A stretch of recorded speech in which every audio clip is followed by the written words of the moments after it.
¿Qué tal amigos de Mundo Ejecutivo? Mi nombre es Matías Morales y este es un resumen semanal con las noticias del mundo. Rusia comenzó una contraofensiva en Kursk que expulsó a los ucranianos de la región y Kiev aceptó la propuesta de Estados Unidos para un alto al fuego. Vamos a ver las consecuencias. ¡Comenzamos! Un nuevo revés para Ucrania. Posible despliegue de armas nucleares de Francia en otros países de Europa. Israel anunció el domingo que dejará de suministrar electricidad a la devastada franja de Gaza. Cientos de personas marcharon este lunes por las calles de Manhattan en rechazo al arresto del líder estudiantil Mahmoud Khalil. Donald Trump anunciara que había enviado una carta para negociar el acuerdo nuclear. Claudia Sheinbaum confió el domingo en que el diálogo con Donald Trump sepultará la amenaza del mandatario estadounidense. Beijing impondrá sus propios gravámenes de entre 10% y 15%. La implementación efectiva de la amenaza del presidente Donald Trump generó el enojo de China y medidas de represalia de la Unión Europea.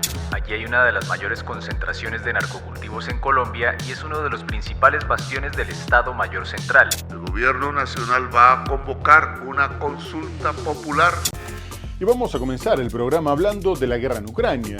Rusia comenzó una contraofensiva en la región de Kursk en la que pudo recuperar en 2 días casi la mitad del territorio que seguía en manos ucranianas, en una operación que implicó la infiltración de 800 soldados detrás de líneas enemigas, utilizando un gasoducto que no estaba en funcionamiento.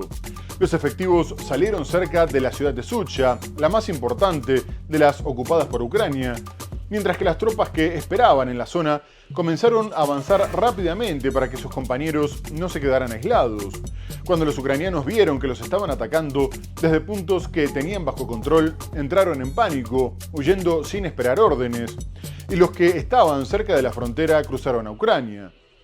Al mismo tiempo, las tropas ucranianas ubicadas más al norte, que venían sufriendo escasez después de que los rusos cortaran las rutas de suministro, también abandonaron sus posiciones, dejando en manos rusas su bastión en Malaya Lognia. Este fue un fuerte revés para el gobierno de Volodymyr Zelensky, que planeaba utilizar el territorio como moneda de cambio en eventuales negociaciones, aunque Rusia había adelantado que recuperarían la región por la fuerza. A su vez, algunos consideraron que el colapso era una consecuencia de la decisión de Estados Unidos de dejar de compartir información de inteligencia y que seguramente Ucrania había trasladado tropas que estaban en la región rusa en dirección a Pokrovsk, un importante nudo logístico en Donetsk, donde están llevando a cabo numerosas contraofensivas, mientras que los soldados del grupo neonazi Azov recuperaban parte de Toretsk, que estaba bajo control ruso. Un nuevo revés para Ucrania. Las fuerzas especiales rusas afirman haber tomado 3 aldeas en su intento de recapturar partes de la región de Kursk, tomadas por Kiev en una ofensiva sorpresa el año pasado. El Ministerio de Defensa ruso publicó este vídeo de lo que dice son ataques de drones suicidas contra una columna militar ucraniana. Parece ser en la estratégica ciudad fronteriza de Zhuzha. En una publicación de Telegram, el vicepresidente del Consejo de Seguridad de Rusia elogió la operación, diciendo que los guerreros en la región de Kursk han dado a las mujeres rusas una gran felicitación el 8 de marzo. En agosto, Ucrania lanzó una audaz incursión transfronteriza en el óblast de Kursk. Fue la primera invasión terrestre a Rusia por una potencia extranjera desde la Segunda Guerra Mundial.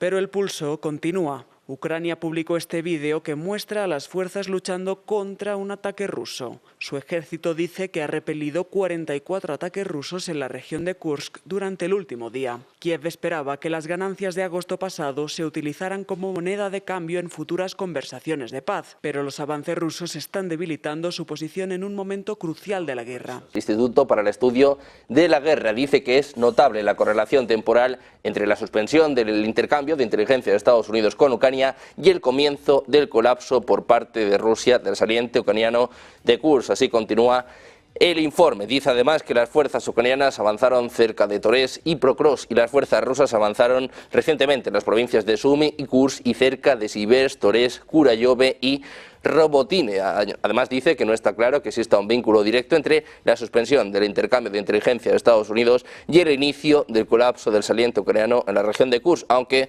funcionarios del Kremlin han anunciado recientemente su intención de aprovechar la suspensión de la ayuda militar y el intercambio de inteligencia de Estados Unidos. Y mientras se preparaba una cumbre en Arabia Saudita entre delegaciones de Ucrania y Estados Unidos como parte de los contactos para alcanzar la paz, Ucrania intentó provocar una escalada significativa que acabara con los esfuerzos de Estados Unidos en este sentido, lanzando 340 drones contra Rusia, en el que fue el mayor ataque ucraniano desde el comienzo de la guerra. La mayoría de los drones se dirigieron contra la región de Kursk, pero casi un centenar fueron derribados en Moscú, y el alcalde, Sergei Sobyanin, comunicó que por lo menos habían muerto 3 personas y otras 18 resultaron heridas, sobre todo por los restos de los aparatos interceptados, además de producirse incendios y de haber tenido que cerrar los 4 aeropuertos de la capital, aunque agradeció el trabajo de la defensa antiaérea, destacando que el bombardeo había sido repelido. Poco más tarde, el jefe del Centro contra la Desinformación de Ucrania, Andriy Kovalenko, dijo que con este ataque habían intentado hacerle entender a Vladimir Putin que tendría que estar interesado en una tregua aérea temporal, que incluiría tanto misiles como drones, algo que el gobierno ruso ya había descartado. Por su parte, el vocero del Kremlin, Dmitry Peskov, denunció que, si bien todavía no había negociaciones directas, el gobierno ucraniano estaba intentando frustrar la tendencia emergente hacia una solución pacífica. A su vez, Rusia continuó con los bombardeos diarios, sobre todo contra la infraestructura energética, y apuntó también contra el puerto de Odessa, a donde llegan una gran cantidad de armas enviadas por Occidente y hay depósitos de combustible utilizados con fines militares. El fuego cruzado en la guerra de Ucrania antes del inicio de las conversaciones de paz en Arabia Saudí podría torpedear los avances hacia una tregua. Mientras Ucrania bombardeaba la región de Moscú con un centenar de drones, los ataques rusos se multiplicaron por toda Ucrania, dejando al menos un muerto y decenas de heridos. En Odessa varios edificios fueron incendiados, entre ellos depósitos de combustible. Un ruido ensordecedor, seguido de una explosión en medio de la noche. Esto por causa de un ataque con drones atribuido a Ucrania, según el Ministerio de Defensa ruso. Una explosión entre muchas otras como aquí, a pocos kilómetros de Moscú. Según el ejército ruso, 337 drones fueron derribados, 91 de ellos solo en la región de Moscú. En las primeras horas de la mañana, el alcalde de la capital rusa, raramente atacada, dijo en Telegram que este había sido el ataque con drones más masivo contra Moscú. Por razones de seguridad, el aeropuerto internacional de Vnukovo interrumpió inmediatamente el tráfico. Los otros 3 aeropuertos que dan servicio a la capital han impuesto restricciones temporales.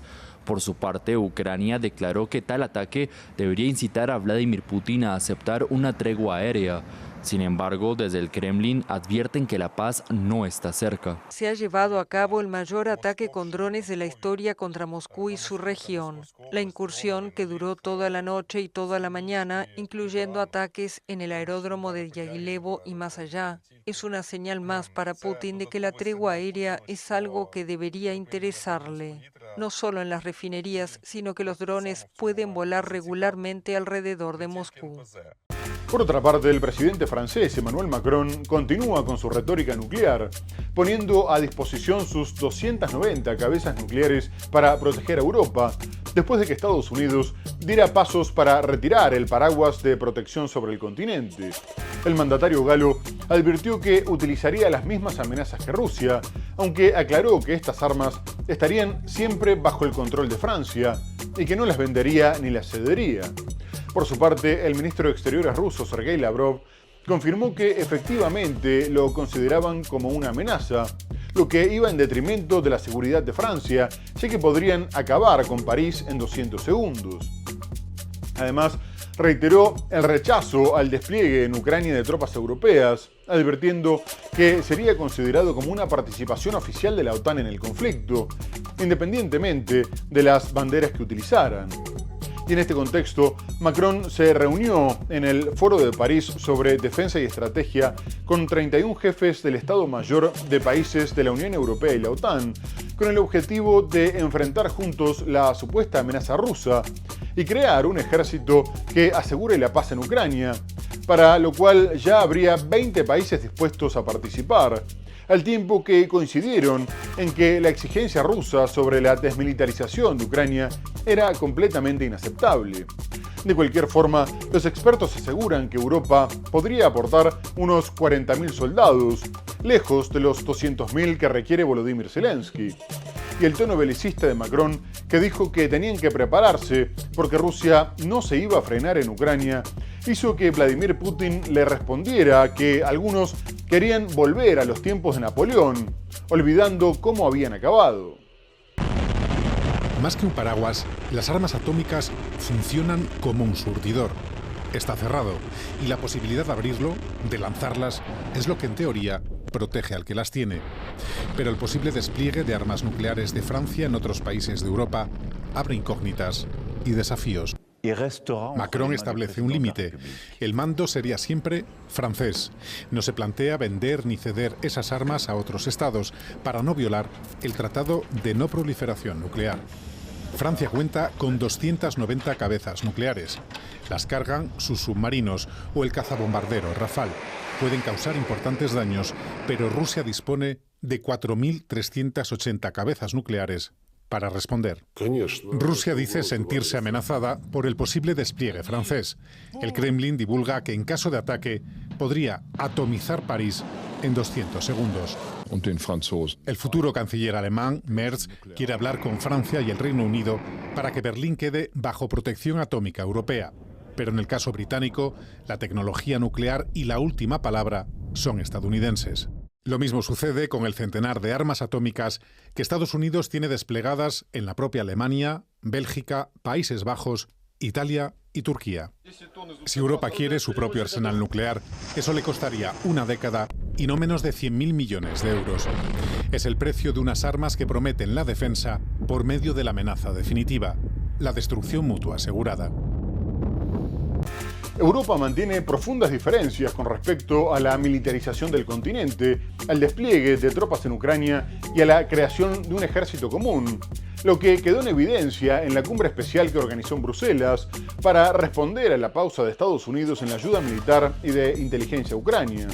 Los europeos sostuvieron que no solo lo hacían por Ucrania, sino porque todo el continente estaba en peligro, por lo que también abordaron el plan de rearme presentado por la presidenta de la Comisión Europea, Ursula von der Leyen, que contempla una inversión de 800.000 millones de euros. No obstante, Hungría terminó bloqueando las conclusiones de la cumbre sobre la continuidad del apoyo militar a Ucrania, ya que el primer ministro Viktor Orbán consideró que el bloque se estaba aislando de Estados Unidos, Rusia y China, a lo que el presidente del Consejo Europeo, Antonio Costa, le respondió que era Hungría la que se estaba aislando del resto de la Unión Europea. De cualquier forma, unos días más tarde el Departamento de Estado norteamericano comunicó que reanudarían inmediatamente la ayuda militar y la cooperación en inteligencia con Ucrania, tras la cumbre entre ambos que tuvo lugar en Arabia Saudita. El secretario de Estado, Marco Rubio, dijo que habían tomado la decisión de suspenderla porque sentían que Kiev no estaba lo suficientemente comprometido con un proceso de negociación, pero que ahora habían aceptado su propuesta de un alto al fuego total de 30 días, por lo que en este momento la pelota estaba del lado de Rusia, aunque reiteró que Ucrania tendría que ceder territorio. Por lo pronto, tanto Washington como Kiev nombrarán equipos para comenzar a negociar, después de que Zelensky dijera que estaban dispuestos a dar ese paso. Ucrania apoyó el martes una propuesta de Estados Unidos para un alto al fuego con Rusia de 30 días, poco después del mayor ataque de drones ucranianos contra territorio ruso desde que empezó el conflicto hace más de 3 años.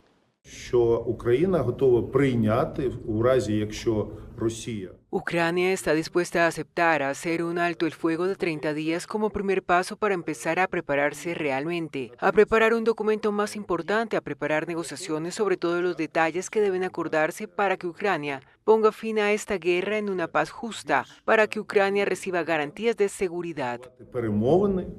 Про всі деталі, які необхідно узгодити для того, щоб дійсно Україна закінчила цю війну справедливим миром. Ucrania отримала гарантії безпеки. Tras un encuentro entre representantes estadounidenses y ucranianos en Jeddah, Arabia Saudita, El secretario de Estado estadounidense Marco Rubio afirmó que Ucrania aceptó negociaciones inmediatas con Rusia y que ahora la pelota está en el tejado de Moscú si quiere aceptar una tregua. El encuentro no contó con una participación de algún representante de Rusia. En Washington, el mandatario estadounidense Donald Trump dijo que probablemente hable con su homólogo ruso Vladimir Putin esta semana. Creo que hay una gran diferencia con la última visita que vieron en el despacho Oval, que es un alto el fuego total. Ucrania lo ha aceptado y con suerte Rusia también. Nos reuniremos con Putin hoy y mañana y con suerte podremos llegar a un acuerdo, pero creo que el alto el fuego es muy importante. Moscú, en tanto, indicó que no descarta que haya contactos con Estados Unidos en los próximos días.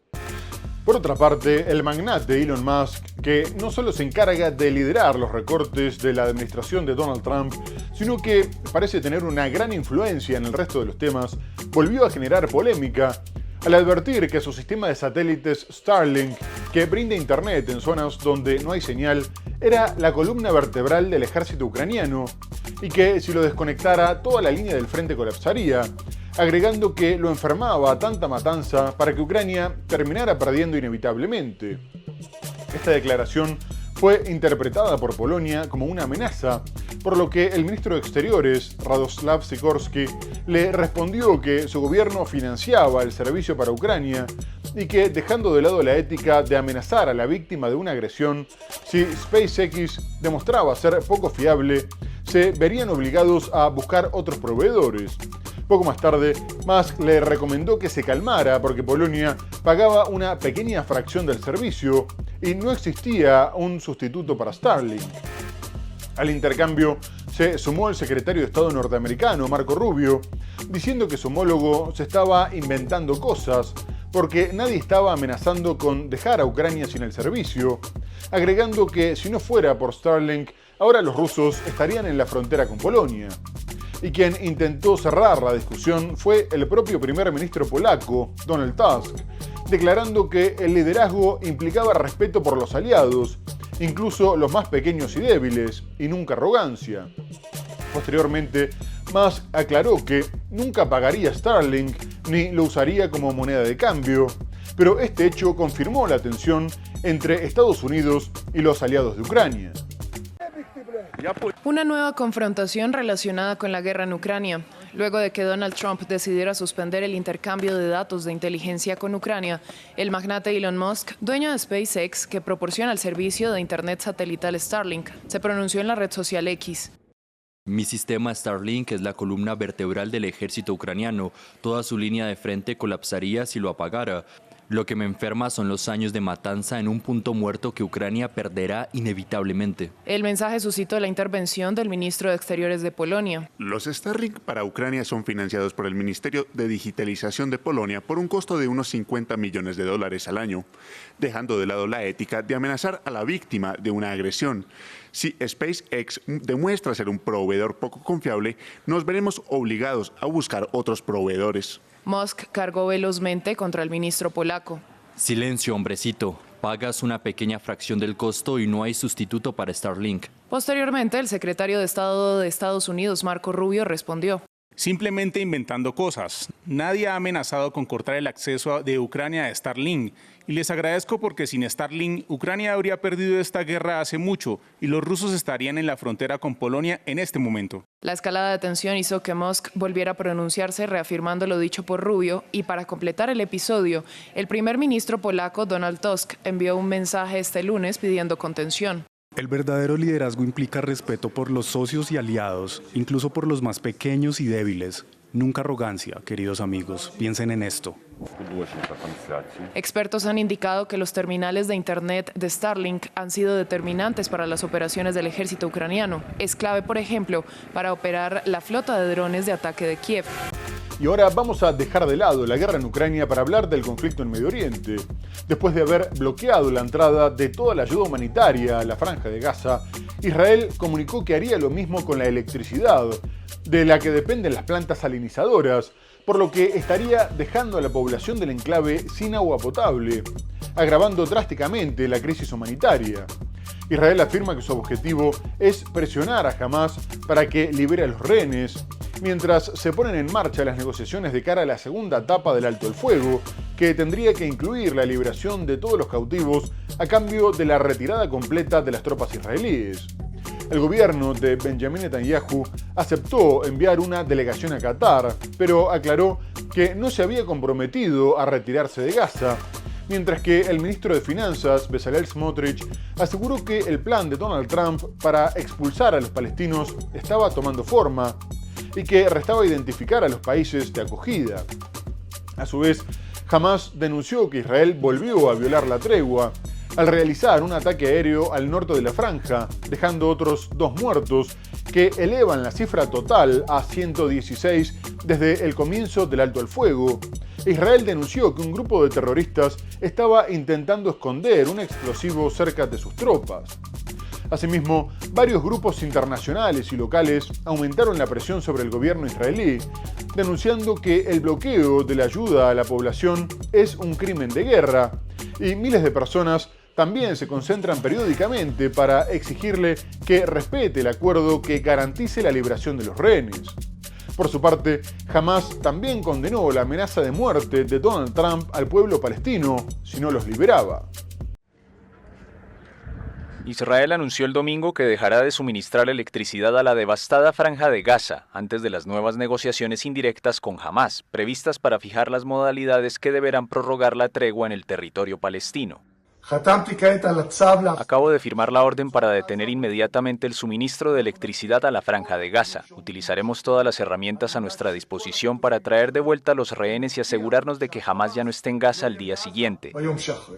La única línea eléctrica entre Israel y Gaza abastece a la principal planta desalinizadora del territorio, que da servicio a más de 600.000 personas. Los gazatíes dependen principalmente de paneles solares y generadores de gasolina para obtener electricidad. El ministro de Finanzas israelí, Bezalel Smotrich, de extrema derecha, afirmó el domingo que el plan del presidente estadounidense Donald Trump para expulsar a los palestinos de Gaza estaba tomando forma. Hace apenas una semana, Israel decidió bloquear toda la ayuda destinada al territorio palestino, asolado por más de 15 meses de guerra entre el ejército israelí y el movimiento islamista palestino Hamás.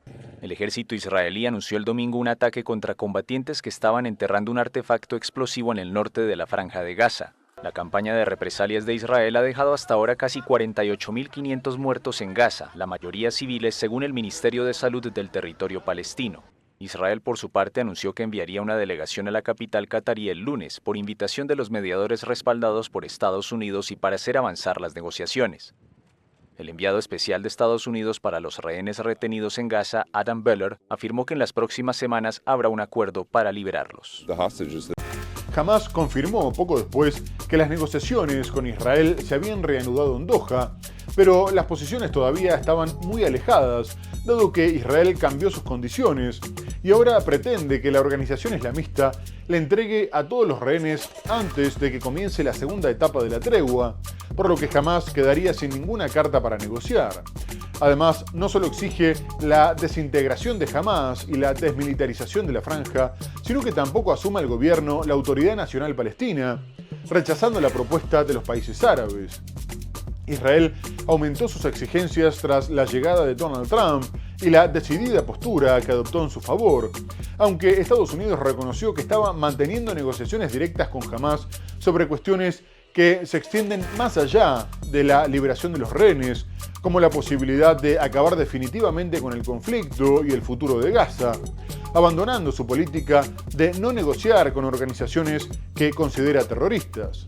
De cualquier forma, está lejos de ser un acercamiento, ya que Estados Unidos incluso está persiguiendo cualquier manifestación pro-palestina en su propio territorio y generó indignación el arresto de un líder estudiantil nacido en Siria, pero de padres palestinos. Mahmoud Khalil, recién graduado de la Universidad de Columbia, es un residente legal que había encabezado protestas contra Israel y fue detenido por la policía migratoria, que incluso amenazó con arrestar a su esposa estadounidense, embarazada de 8 meses. Las autoridades lo acusan de estar alineado con Hamás, por lo que podría ser deportado, y Trump celebró el arresto, prometiendo que habría muchos más contra activistas antisemitas y proterroristas. Un grito de malestar. Cientos de personas marcharon este lunes por las calles de Manhattan en rechazo al arresto del líder estudiantil Mahmoud Jalil. Nacido en Siria de padres palestinos, fue una de las voces más visibles el año pasado en las protestas contra la guerra en Gaza en la prestigiosa Universidad de Columbia. Estamos protestando básicamente contra el secuestro y la desaparición de alguien quien se manifestó contra un genocidio. Jalil fue arrestado en la noche del sábado por la policía migratoria ICE, por sus siglas en inglés, cuando se encontraba dentro de su apartamento, propiedad de la universidad. Su abogado asegura que los agentes amenazaron con llevarse también a su esposa, una estadounidense de 8 meses de embarazo. Jalil es residente de la Unión Americana, tiene una Green Card, pero ese estatus está bajo amenaza, dado que el Departamento de Seguridad Nacional lo señala de liderar actividades alineadas con Hamas, la cual es una organización terrorista para Washington. Esto es altamente inusual porque el señor Jalil es poseedor de una Green Card. Las personas que tienen una Green Card tienen derechos. No pueden ser retenidos como le ocurrió a él y ser detenidos de incógnito. De otra parte, el presidente de Estados Unidos, Donald Trump, celebró el arresto. Este es el primer arresto de muchos que vendrán. Sabemos que hay más estudiantes en Columbia y en otras universidades de todo el país que han participado en actividades proterroristas, antisemitas y antiestadounidenses, y la administración Trump no lo tolerará. Jalil permanece en un centro de detención para migrantes en Luisiana y su audiencia se agendó para el miércoles. Bajo la ley no está descartada una deportación. Muy bien amigos, tenemos que hacer una breve pausa comercial para hablar de los aranceles que impuso Estados Unidos y las reacciones del mundo, de las elecciones en Canadá y mucho más. No se vayan, ya volvemos.